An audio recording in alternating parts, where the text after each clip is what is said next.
Esse é o comentário ao ponto 14 do documento Mulieris Dignitatem, tem como título A Mulher Surpreendida em Adultério. Esse ponto, apesar de ser um ponto pequeno, ele é muito rico de insights e considerações do Papa São João Paulo II. Ele comenta um pouquinho aquela passagem famosa de João 8, 3, 11, da mulher surpreendida em adultério, em que no final Nosso Senhor, fala que quem tiver sem pecado para tirar a primeira pedra, os homens vão embora, a começar pelos mais velhos, e Jesus fica sozinho com ela e fala para ela não tornar a pecar. Mas antes dele falar com ela para não tornar a pecar, Nosso Senhor ele desperta a consciência dos próprios homens que estavam condenando aquela mulher. Né? O pecado é uma realidade que pertence a todos os homens. Né? Essa verdade, a verdade das transgressões, é válida para todo o gênero humano. E muitas vezes, pode acontecer que a mulher fique deixada sozinha diante da opinião pública como a única culpada do pecado. Né? A gente tem situações assim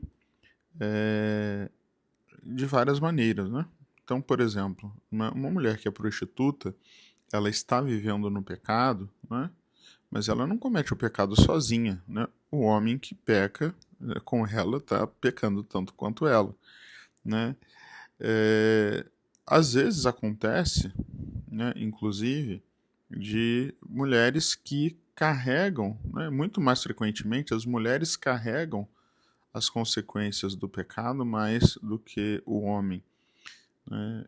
Então, quantas pessoas que, fora do matrimônio, acabam gerando filhos e o homem simplesmente vai embora e a mulher tem que arcar com a responsabilidade da criação do filho, muitas vezes com, com a imagem manchada de pecadora. Hoje em dia é menos isso, mas antigamente tinha mais, quando as pessoas ainda se escandalizavam com essas coisas. Né? Quantas e quantas mães solteiras que sofrem e lutam para cuidar dos seus filhos, muitas vezes tendo que suportar o peso do pecado de negligência daqueles que foram os pais da criança. E aqui o Papa aponta para uma outra questão também fundamental, que é com relação ao aborto. Né? O aborto é um pecado muito grave e existem muitas mulheres que sofrem muita pressão para abortar da parte dos homens, seja do pai da criança, seja do pai, e da mãe, às vezes também, da própria mulher. E então a gente nunca pode esquecer que não é uma coisa sozinha da mulher. Né? É, tudo isso tem que ser levado em conta. É evidente que nada justifica um aborto. Né? Mas muitas vezes a própria mulher que aborta, ao mesmo tempo que ela é culpada por um pecado, ela também é uma vítima, de uma série de pressões, de ideologias ou seja, ela precisa também ser salva, assim como a criança deve ser salva.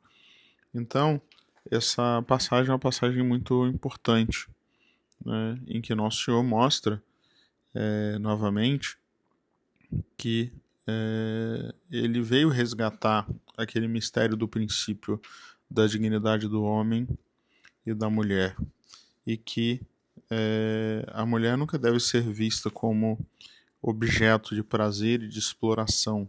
E quando isso acontece, né, não é a mulher a culpada. Evidentemente que existem os pecados das mulheres, mas nunca a gente pode colocar como se fosse uma coisa exclusiva delas. Infelizmente é uma coisa que acontece, por exemplo, isso não é o Papa que está falando, isso daqui já é um comentário meu, existem casos, situações de abuso, seja abuso sexual, seja abuso moral, emocional, de poder, em que a pessoa abusadora, né, o homem, normalmente, né, claro que também isso pode acontecer com uma mulher, mas na maioria dos casos é um homem, ele abusa e ele consegue ainda fazer com que a pessoa que é vítima se sinta culpada, né, pela, pelo aquilo do qual ela foi vítima, né, ou seja, multiplicando o peso do abuso que ele fez. Então, tudo isso tem que ser pensado, a gente nunca pode cair naquela ideia de condenar a priori a mulher, né, como se a mulher fosse mais maligna ou como se a mulher fosse mais afetada pela concupiscência, pelo pecado, do que o homem pelo simples fato dela ser mulher. A gente tem que salvar sempre o princípio de pessoa. Tem pessoas que são melhores, pessoas que são piores, independente aí se são homens ou mulheres. Deus abençoe.